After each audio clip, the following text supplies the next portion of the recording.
덥습니다.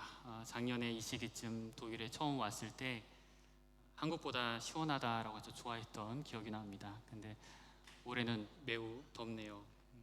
이 더운 여름날 모두 영육간에 강건하시기를 바랍니다. 여러분들은 구원받기 이전과 구원받은 이후의 삶의 차이점을 혹시 느끼십니까? 사실 느끼시기가 어려울 것입니다. 이 중에는 모태신앙도 계시고, 모태신앙은 아니지만 오랫동안 예수님을 믿은 사람들이 계시고, 그리고 최근 믿기 시작하신 분들도 계시기 때문입니다. 대부분의 경우 어떠한 경우가 되든지 그 변화가 매우 느리게 일어날 것입니다. 그래서 삶이 바뀌었다고 하더라도 바뀐 것을 느끼기가 쉽지 않습니다. 자신의 성품이나 생활이 크게 바뀐 것이 없다고 느껴지실 수 있습니다. 신앙생활을 해서 실질적으로 매우 많은 것들이 바뀌었다고 하지만 실질적으로 바뀌었다고 느끼지 못할 수가 있습니다. 우리가 그것을 섬세하게 느끼는 것이 쉽지가 않아요. 다만 신앙생활을 하지 않았을 때의 모습은 쉽게 추측이 가능합니다. 예수님을 믿지 않았던 과거, 예수님을 내가 여태껏 믿어왔지만 안 믿었으면 어땠을까라는 그런 가정은 가능하죠. 그런 추측은 가능합니다. 그렇지만 신앙생활에서 무언가 크게 바뀐 것이 있냐라고 우리에게 누가 질문을 하면 우리는 답하기가 쉽지 않습니다. 하지만 여러분, 예수님을 믿으면 긴 시간이 걸릴지라도 반드시 마음과 생각이 바뀝니다. 생활이 바뀌고 성격이 바뀌고요, 마음도 바뀌고 결국엔 우리의 운명까지도 바뀝니다. 베들레헴의 아기 예수로 예수님이 오신 어느 날 밤이었습니다. 한 랍비가 창문을 보고 이렇게 얘기를 했습니다. 세상에 바뀐 게 하나가 없네. 언제 구원자가 올까? 이렇게 얘기를 했습니다. 여러분, 예수님이 오신 후에 세상이 바뀌었을까요? 안 바뀌었을까요? 조심스러운 표현이지만 사람의 눈으로 볼 때 바뀐 것이 없습니다.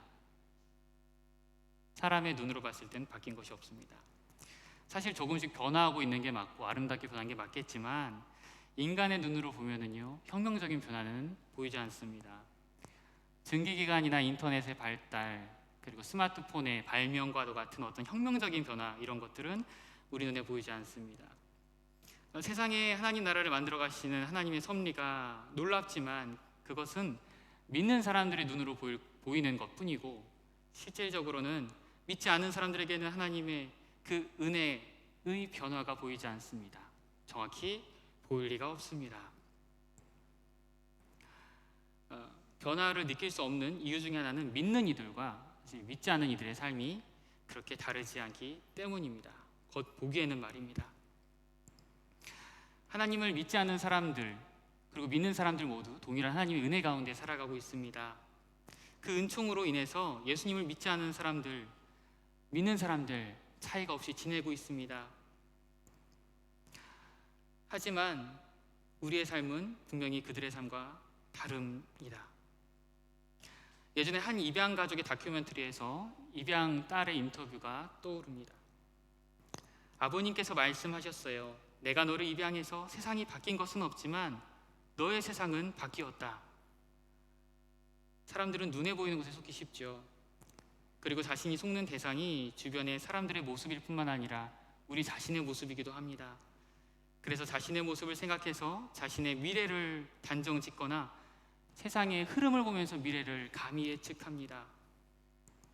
유대교에서 예수님을 구원자로 인정하지 않는 이유가 있습니다. 앞에 제가 했던 얘기처럼 자신들의 눈으로 봤을 때 세상이 바뀌지 않았기 때문입니다. 그리고 그 근거가 그들의 주장에 의하면 하나님의 말씀 때문입니다.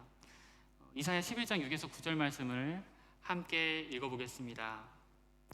그때에 이리와 어린 양이 평화롭게 살며 표범이 새끼 염소와 함께 누우며 송아지와 새끼 사자와 어린 황소가 함께 다니고 어린아이가 그것들을 이끌고 다닐 것이다. 암소와 곰이 사이좋게 풀을 뜯을 것이며 그것들의 새끼들이 함께 누우며 사자가 소처럼 풀을 먹을 것이다. 젖먹이가 독사의 구멍 앞에서 장난치고 어린아이가 살모사의 굴에 손을 넣을 것이다. 하나님의 거룩한 산 어디에도 그들을 해치는 것이나 다치게 하는 것이 없을 것이다. 물이 바다를 덮듯이 그 땅에는 여호와를 아는 지식이 가득 찰 것이다. 아멘. 이사야 11장은 그 메시아가 오시는 날에 대한 예언입니다. 유대교에서는 구원자가 오시면 세상이 이 11장의 말씀처럼 바뀔 것이라고 믿고 있습니다. 그것도 눈앞에서 명확하게 말입니다. 명확하게 바뀌어야 되는데 바뀌지 않았으니까 그들의 입장에서는 구원자가, 메시아가 온 것이 아닙니다. 그러나 우리는 다릅니다. 예수님이 구원자이시고 예수님으로 인해서 세상이 바뀌었다라고 믿고 있습니다. 가장 중요한 것은 우리의 신분이 바뀌었다는 것입니다. 예수님을 믿음으로 우리가 바뀌게 되었습니다. 에베소 2장 1절 말씀을 함께 읽도록 하겠습니다. 불순종과 죄로 인하여 여러분은 영적으로 죽은 사람들이었습니다. 아멘. 오늘 1절 말씀을 보면 우리는 전에 불순종과 죄로 인해서 죽었던 사람이라고 나옵니다. 그 죄를 의미하는 단어는 하마르티아라는 단어입니다. 화살을 쏠 때 관역 정중앙에 맞아야 되는데 그러지 못했을 때 관역에서 벗어났다라는 뜻으로 쓰이는 말입니다. 불순종을 의미하는 파라프토마라는 말은 잘못된 길로 간다라는 뜻이 있습니다. 길에서 미끄러지다라는 뜻도 있지요. 2장 1절을 통해서 알 수 있는 것은 예수님을 믿기 전 우리의 상태는 하나님이 원하시는 그 모습에서 잘못된 길로 가고 있었다라는 것입니다. 그것이 우리의 모습입니다. 하나님의 원하시는 뜻과 목표가 있는데 그대로 살지 못하기 때문에 우리의 상태는 죽은 것과 다름 없었던 것입니다. 당연한 얘기지만 살아있는 사람한테 죽어 있다라고 말하는 것은 매우 큰 신뢰죠. 그렇지만 예수님을 믿기 전 상태를 성경은 죽은 상태라고 말합니다. 2절과 3절을 같이 읽어보면 단순히 사람의 모습뿐만 아니라 이 세상에 대해서도 부정적으로 서술하는 것을 알 수가 있습니다. 함께 읽어보도록 하겠습니다. 세상 사람들과 똑같이 살며 땅 위에 권세 잡은 악한 세력에 순종하였습니다. 이 악한 영은 지금도 하나님을 대항하는 자들의 마음속에서 활동하고 있습니다. 우리 모두 저들과 똑같이 죄된 본성을 쫓아 행하고 육체와 마음이 원하는 대로 온갖 일을 저질렀습니다. 우리가 하나님의 분노를 사는 것은 당연한 결과입니다.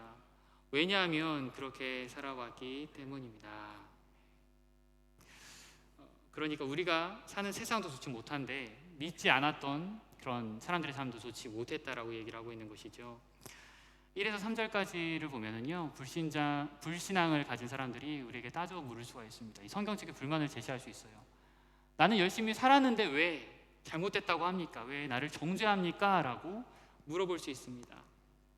그렇지만 앞에 말씀드렸던 것처럼 하나님의 관점에서는 하나님의 뜻대로 살지 않았기 때문에 죽었다라고 할 수 있습니다. 열심히 인생을 산다고 자부했는데 그 인생이 하나님의 뜻대로 살지 않았을 경우에 이 죽어있는 이 상태, 이것을 우리는 스스로 해결할 수 없습니다. 그래서 믿지 않은 사람들에게 남은 것은 심판뿐입니다. 믿지 않은 사람들에게 남은 것은 그 최종 그 결과가 우리와 같이 천국행이 아니라 심판뿐입니다.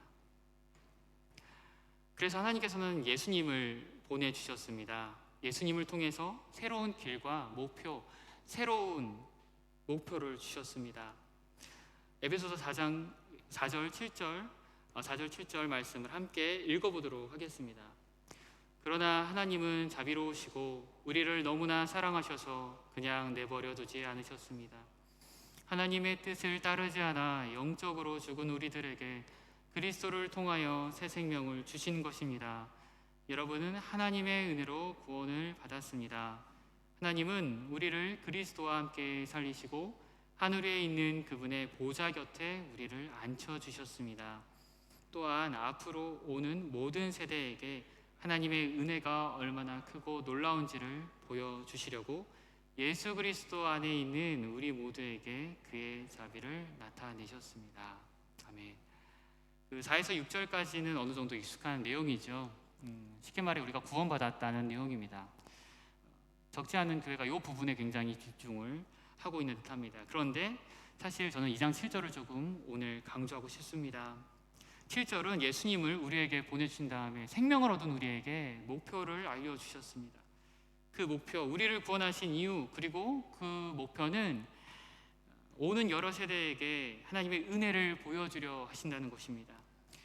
우리를 향하신 하나님의 거룩한 뜻, 바로 우리만 은혜 받고 끝나는 것이 아니라 오는 세대들에게 하나님의 은혜를 우리를 통해 드러내시겠다는 것이지요. 주님은 나의 최고봉의 저자 오스왈드 챔버스 목사님이 하나님의 뜻은 두 가지가 있다고 얘기를 했습니다. 첫째로 하나님의 뜻은 작정하신 뜻이 있다라는 것이었습니다.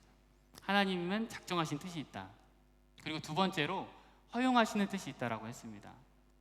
그 작정하신 뜻은 뭐냐 하면 앞에 제가 말씀드린 대로 이사야 11장에 있는 그 내용대로 하나님께서 하나님의 나라를 만드시겠다는 것입니다.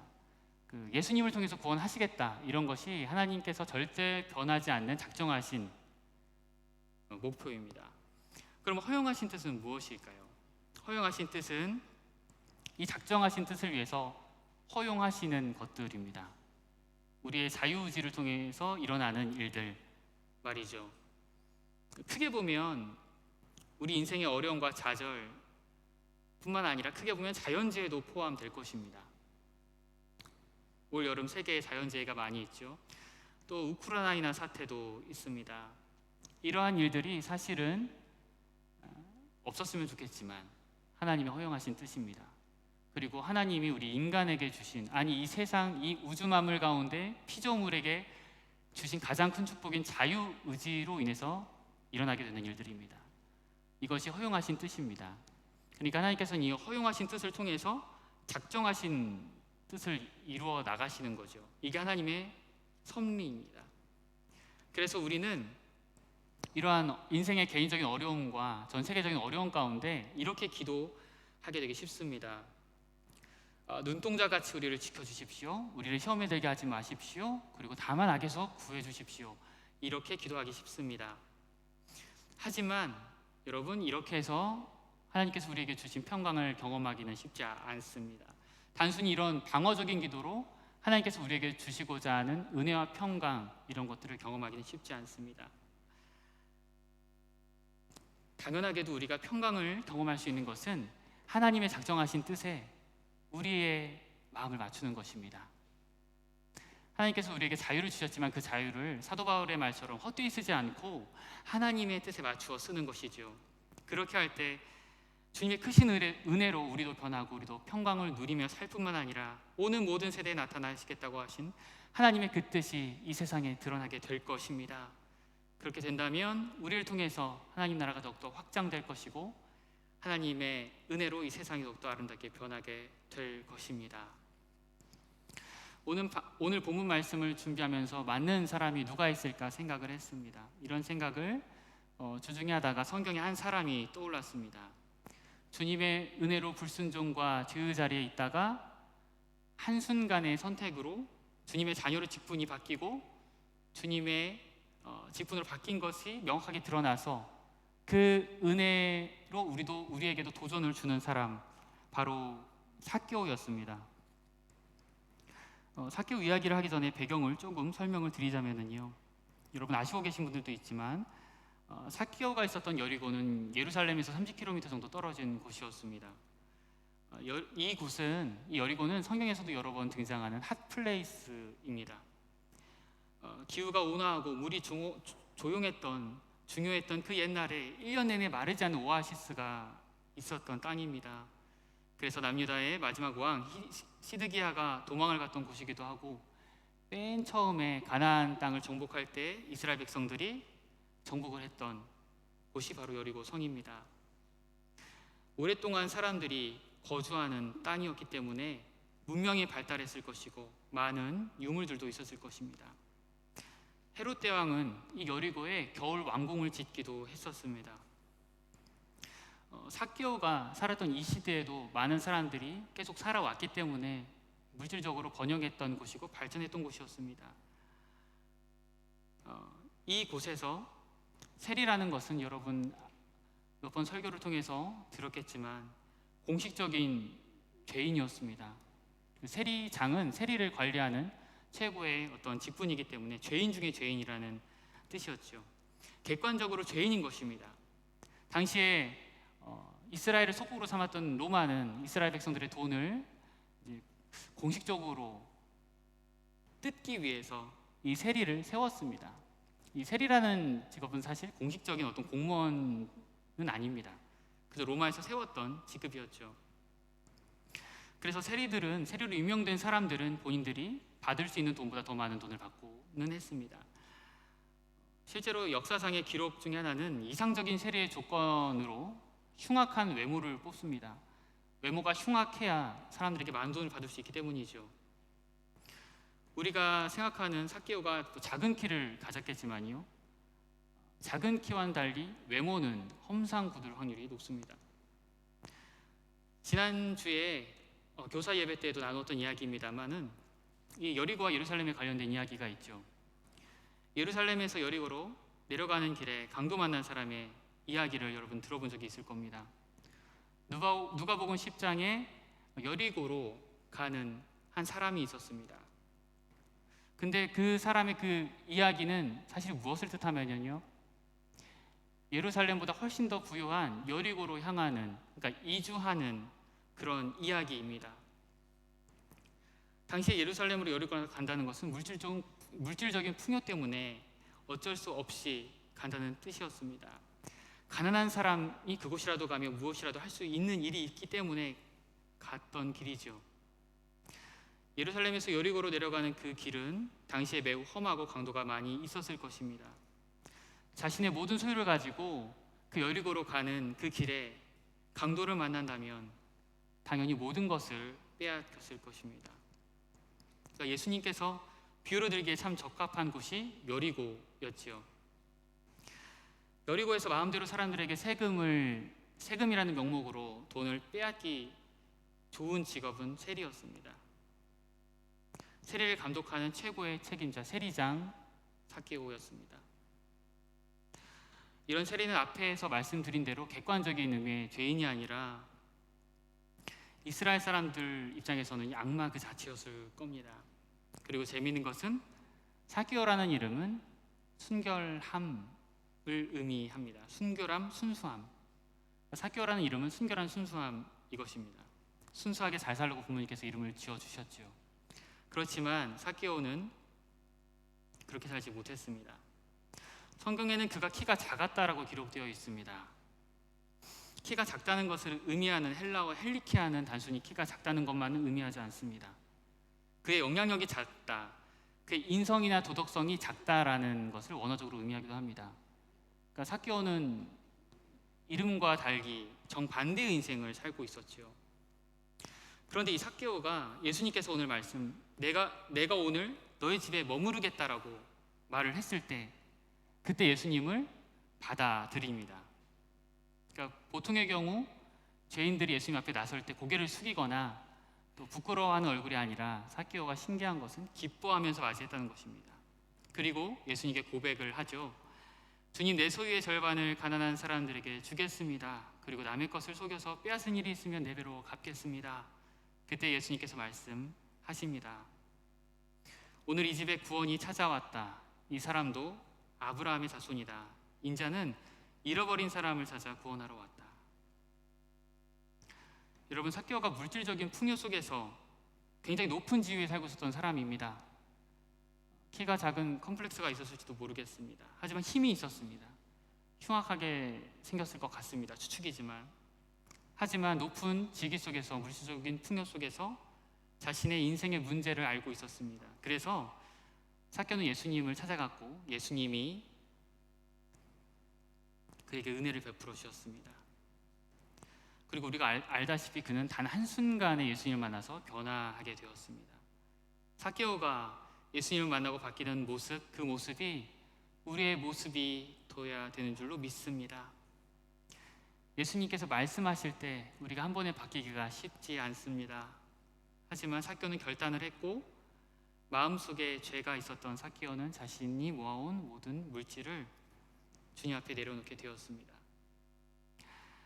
그 성경 연구가들은 요한복음의 핵심 구절로 3장 16절을 뽑습니다. 하나님이 세상을 이처럼 사랑하사 독생자를 주셨다. 근데 누가복음에서는요, 핵심 구절로 19장 10절 말씀을 뽑습니다. 인자는 잃어버린 사람을 찾아 구원하러 왔다. 이 말씀이 삭개오 때문에 하신 말씀입니다. 누가복음에서 너무나 중요한 예수님의 정체성과 예수님의 목표가 드러난 29장 10절 말씀을 삭개오를 위해서 하셨던 것입니다. 그 잃어버린 사람은 삭개오뿐만이 아니죠. 바로 우리의 본 모습입니다. 에베소 2장 1절의 말씀처럼 불순종과 죄 가운데 우리가 살고 있었습니다. 그 삭개오는 이제 이전의 삭개오가 아니라 예수님 만난 삭개오가 되어서 다른 사람들에게 선한 영향력을 끼치며 살았을 것입니다. 세상에서 성공을 했지만 예수님을 맞아들임으로 삭개오는 다른 사람이 되었던 거지요. 이전에 작은 사람에서 이제는 큰 사람으로 바뀌었습니다. 한순간의 말입니다. 그리고 그의 이름을 회복했습니다. 순결함, 순수함을 회복했어요. 성경에 많은 인물들이 있지만 구체적으로 예수님 앞에서 결단하고 발을 바뀐 인물이 삭개오여서 이야기를 드렸습니다. 삭개오는 한순간에 인생의 가치가 바뀌게 되었습니다. 예수님을 믿게 되면서 가난한 자들을 위해서 물질을 나누게 되었습니다. 예수님을 믿게 되었기 때문에 그동안의 거짓된 인생을 정리했습니다. 그리고 자신의 신분을 회복했습니다. 자신의 이름의 그 의미대로 인생을 살게 되었습니다. 삭개오가 받은 그 은혜대로 행동했을 때 삭개오는 하나님이 주신 은혜와 평강을 체험할 수 있었습니다. 존귀하신 우리 하나교회 성도 여러분, 주님의 작정하신 뜻에 우리를 맞출 때, 우리의 마음과 생각을 내려놓고 주님의 뜻에 맞출 때 주님께서 주시는 은혜와 평강이 우리에게도 함께 있을 줄로 믿습니다. 8절에서부터 10절 말씀을 함께 읽도록 하겠습니다. 여러분은 하나님의 은혜 안에서 믿음으로 구원을 받았습니다. 여러분 스스로는 자신을 구원할 수 없습니다. 구원은 하나님의 선물입니다. 또한 여러분의 착한 행동으로도 구원받았다고 자랑할 수 없습니다. 우리를 창조하신 분은 하나님이십니다. 그리스도 예수 안에서 우리를 새 사람으로 변화시켜 착한 일을 하게 하신 분도 하나님이십니다. 하나님께서는 우리 안에 이미 오래전부터 선한 일을 계획해 놓으셨습니다.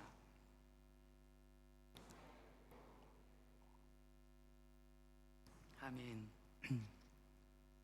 바울은 8절에서 구원이 하나님의 선물임을 확인하면서 10절에서 구원의 목적에 대해서 설명을 하고 있습니다. 여러분, 구원은 정말 하나님의 큰 선물입니다. 정말 큰 하나님의 선물이에요. 하지만 단어 때문에 저희가 착각을 할 수 있습니다. 여러분, 선물이라는 이미지를 떠올려 보시면 아시겠지만 선물을 받았을 때 이 선물이 얼마나 나를 만족시킬까, 내가 받아서 얼마나 이걸 기쁠까, 그리고 내가 이걸 어떻게 활용할 수 있을까, 이렇게 생각할 수 있죠.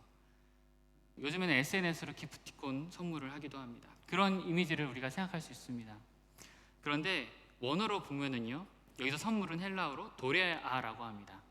여기서 나온 선물은 우리가 받는 선물이 아니라 그 도레아라는 단어를 생각해 봤을 때 하나님만 주시는 선물을 의미합니다.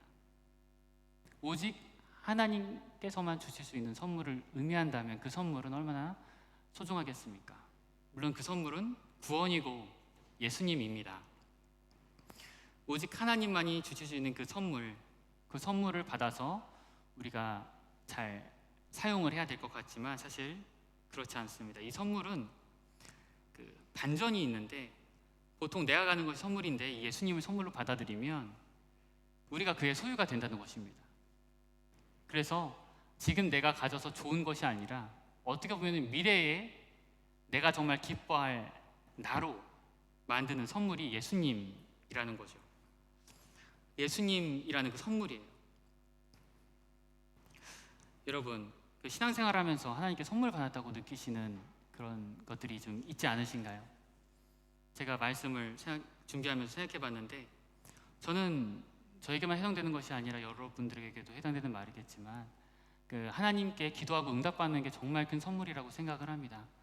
우리가 받는 구원, 예수님 맞지만 정말 큰 선물은 사실 현실적으로 보면 예수님이라고 생각하기보다 기도의 응답이라고 느낄 때가 많이 있습니다. 좀 부끄럽지만요.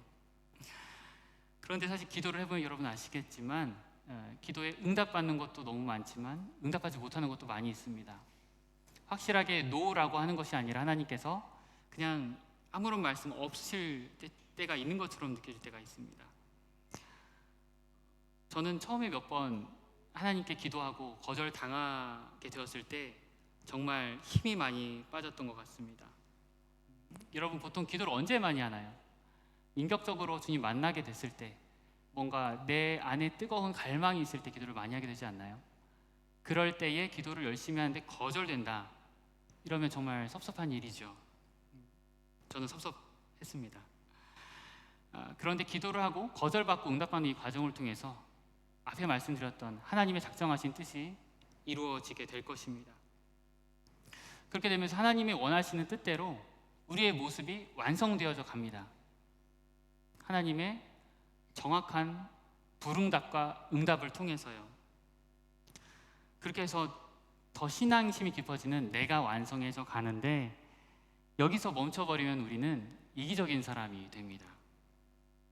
어떻게 보면은 예수님을 만나기 전에 삭개오 같은 그런 사람이 된 거죠.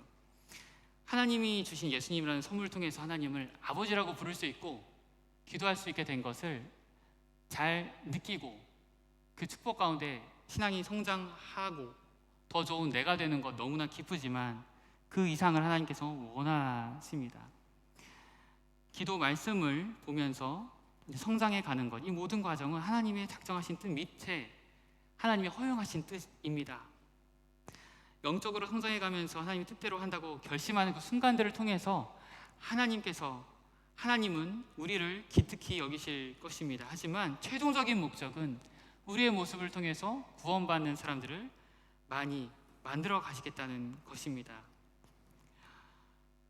그리고 이 오랜 시간 기도하며 말씀을 보며 우리가 느끼는 것은, 인정하게 되는 것은, 나는 선한 일을 할 수 있는 사람이 아니고 나의 부족함을 느끼게 된다. 나는 한계가 있는 인간이구나, 이것입니다.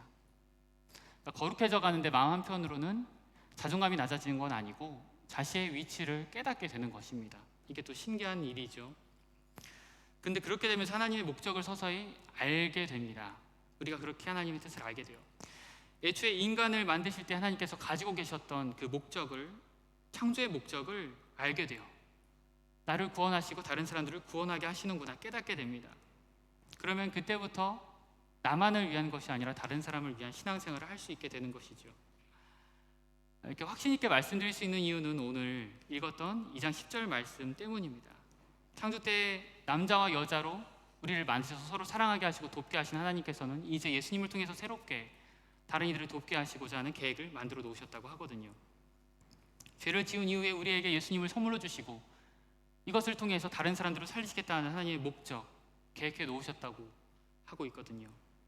그렇기 때문에 바르게 신앙생활을 하게 되면 이 모든 과정을 거쳐서 결국 하나님을 사랑하게 되고 이웃을 사랑하게 되는 것입니다. 매우 자연스러운 과정과 결론이죠. 그래서 본인도 느끼지 못하는 사이에 하나님 사랑과 이웃 사랑을 실천하게 됩니다. 다만 이 과정에서 우리는 우리의 변화되는 모습을 함부로 예측할 수 없습니다. 우리 눈으로 함부로 우리 자신을 판단할 수 없고 다른 사람들을 판단할 수도 없습니다.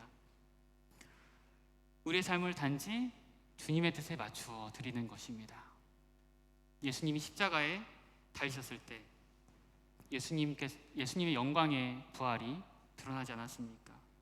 삭개오가 자신의 삶을 맞추었을 때 그 직분이, 그 이름에 걸맞는 인생이, 또 그리스도인이라는 직분이 회복되지 않았습니까? 영광된 예수님의 모습을 떠올리면서, 삭개오의 모습을 떠올리면서 우리도 우리의 삶을 맞추어야 합니다. 눈앞에 보이는 메시아 왕국을 바라는 유대교와 달리 우리는 아직은 눈에 보이지 않는 하나님 나라를 소망하는 사람들입니다. 그래서 눈앞에 있는 세상이나 심지어 우리의 모습을 믿어서는 안 됩니다. 우리 눈앞에 있는 것보다 더 귀한 하나님의 나라를, 나의 모습을 소망해야 됩니다. 삭개오가 변했듯, 예수님께서 변했듯 우리도 변하게 될 것입니다.